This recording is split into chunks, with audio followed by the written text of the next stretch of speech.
Assalamualaikum warahmatullahi wabarakatuh.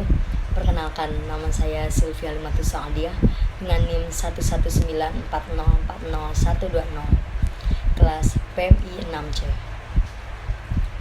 Pada kesempatan kali ini saya akan menjawab soal UTS untuk mata kuliah riset aksi. Baik, langsung kita mulai saja kepada soal yang pertama, yaitu tentang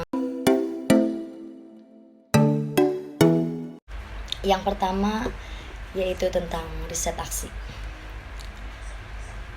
Riset aksi adalah penelitian yang dilakukan untuk memecahkan masalah, baik langsung maupun melalui proses reflektif dari masalah progresif yang dilakukan oleh individu yang bekerja dengan orang lain dalam tim atau dalam sebuah komunitas.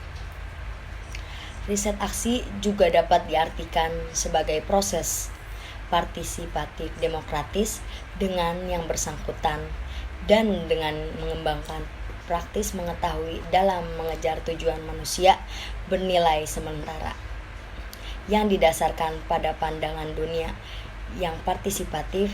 Tujuan manusia didasarkan pada pandangan dunia partisipatif. Kemudian yang kedua ada fasilitator. Fasilitator dapat diartikan sebagai orang yang membantu sekelompok orang dalam suatu pembelajaran dan memandu proses atau memahami tujuan bersama, dan membantu dalam membuat rencana guna mencapai tujuan tersebut, dan bukan hanya memberi informasi atau materinya saja. Kemudian yang ketiga ada partisipan. Partisipan yaitu bisa disebut sebagai orang yang ikut berperan atau terlibat baik dalam penelitian, interview, observasi, atau menjawab kuesioner dan lain sebagainya. Dan yang terakhir yaitu ada pilar pemberdayaan.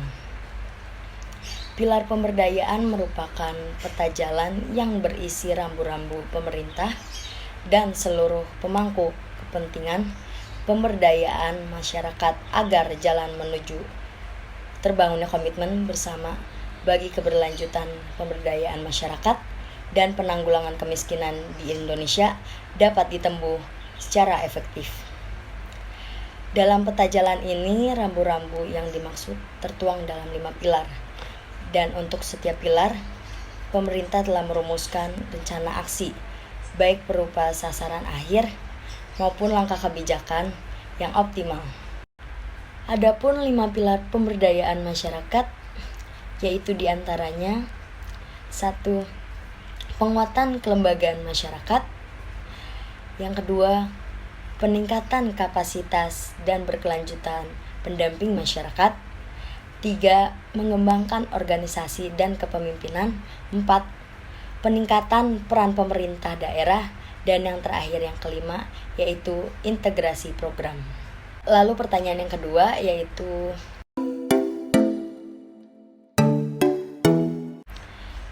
riset aksi harus subjek-subjek karena tidak adanya perbedaan antara peneliti dengan masyarakat.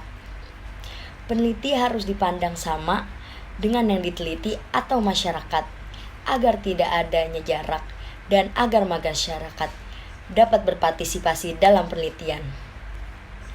Riset aksi harus subjek-subjek juga agar dapat meningkatkan kemampuan dari masyarakat itu sendiri agar bertambahnya ilmu dan pengalaman sehingga masyarakat tidak hanya sebagai penonton saja tetapi juga memiliki keahlian yang baru. Kemudian soal yang ketiga yakni yang pertama yaitu ada teknik pembuatan peta atau mapping. Teknik ini biasanya digunakan dengan meminta warga masyarakat setempat untuk membuat peta desa atau daerah mereka. Kegiatan ini berguna tidak hanya untuk memperoleh pandangan cepat tentang apa yang terdapat di desa itu, melainkan juga untuk meneliti pola ruang, penggunaan lahan, dan produksi pertanian. Dan yang kedua yaitu ada teknik wawancara terstruktur. Wawancara terstruktur ini merupakan teknik atau alat penggalian informasi di dalam PRA berupa tanya jawab yang sistematis tentang pokok-pokok tertentu. Bersifat semi terbuka tetapi pembicaraan dibatasi oleh topik yang telah ditentukan. Hasil wawancara akan memberikan informasi tentang keadaan sosial ekonomi, jenis-jenis masalah, serta kebutuhan masyarakat. Tujuan dari wawancara terstruktur ini yaitu yang pertama, menggali berbagai informasi. Kedua, mengidentifikasi jenis-jenis masalah dan kebutuhan masyarakat. Ketiga, mengumpulkan berbagai keterangan atau data kualitatif dan kuantitatif. Dan yang keempat, dapat membantu masyarakat melakukan analisis terhadap kehidupan mereka sendiri. Kemudian teknik yang terakhir, yang ketiga, yaitu diagram Venn atau bagan hubungan antar pihak. Diagram Venn adalah suatu teknik untuk menumbuhkan kesadaran masyarakat tentang keadaan hubungan berbagai kelembagaan atau hubungan antar pihak, baik hubungan antar masyarakat dengan lembaga tersebut maupun dengan pihak-pihak tertentu yang mempengaruhi kehidupan masyarakat. Hasil penggalian akan menunjukkan besarnya pengaruh dari kedekatan hubungan suatu lembaga dengan masyarakat, serta keberadaan manfaat dan peranan berbagai lembaga di desa, baik lokal maupun pemerintah, berdasarkan pandangan dan penelitian masyarakat sendiri. Kemudian ada tujuan dari diagram Venn itu sendiri, yaitu yang pertama, untuk mengenali lebih jauh keberadaan, manfaat, dan peranan berbagai lembaga di desa, baik lokal, pemerintah, maupun non-pemerintah. Kemudian yang kedua yaitu mengkaji interaksi antara lembaga tersebut dan membuat suatu diagram yang memperlihatkan besar pengaruh dan kedekatan hubungan dengan masyarakat. Dan soal terakhir yaitu soal yang keempat.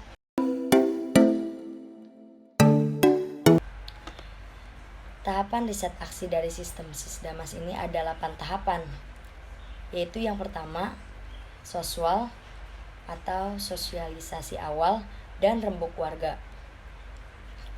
Sebelum melakukan riset aksi, maka diharuskan sosialisasi melalui pertemuan formal dan proses upaya mendorong masyarakat agar melaksanakan penyepakatan bersama untuk melaksanakan program pemberdayaan masyarakat secara bersama-sama. Kemudian yang kedua yaitu ada refleksi sosial, yaitu tahapan dan identifikasi masalah, mencari akar penyebab masalah, indikator pemberdayaan masyarakat, dan mencari tahu harapan masyarakat, serta menyusun RKTL. Kemudian yang ketiga, pemetaan sosial, proses penggambaran masyarakat yang sistematis, serta melibatkan pengumpulan data dari informasi mengenai masyarakat, termasuk di dalamnya profil dan masalah sosial yang ada. Dan yang keempat, organisasi masyarakat atau perorganisasian masyarakat. Lalu setelah itu dapat bekerja sama dengan orgamas yang ada. Organisasi masyarakat warga yang dibangun bersifat organik, berbentuk paguyuban atau perhimpunan, atau memanfaatkan organisasi dan lembaga yang sudah ada di masyarakat seperti Lembaga Pemberdayaan Masyarakat Desa atau LPMD. Kemudian yang kelima yaitu perencanaan partisipatif, yakni membuat tabulasi dokumen hasil pemetaan sosial oleh orgamas, penyusunan dan rekapitulasi data hasil pemetaan sosial oleh orgamas, penetapan skala prioritas dan rencana tahunan.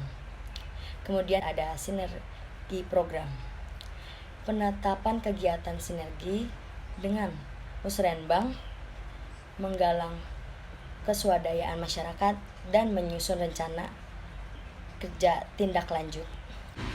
Yang ketujuh ada pelaksanaan program, yaitu pembagian tim di mana ada tim pelaksana dan tim pengawas. kemudian sosialisasi kegiatan, pelaksanaan secara partisipatif, dan membentuk organisasi pemelihara lanjutan.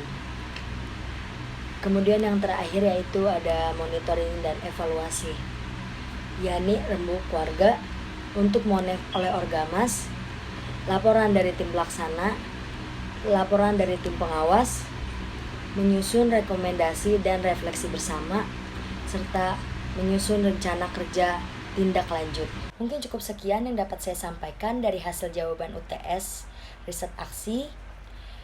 Kurang dan lebihnya mohon maaf. Wabillahi taufiq wal hidayah. Wassalamualaikum warahmatullahi wabarakatuh.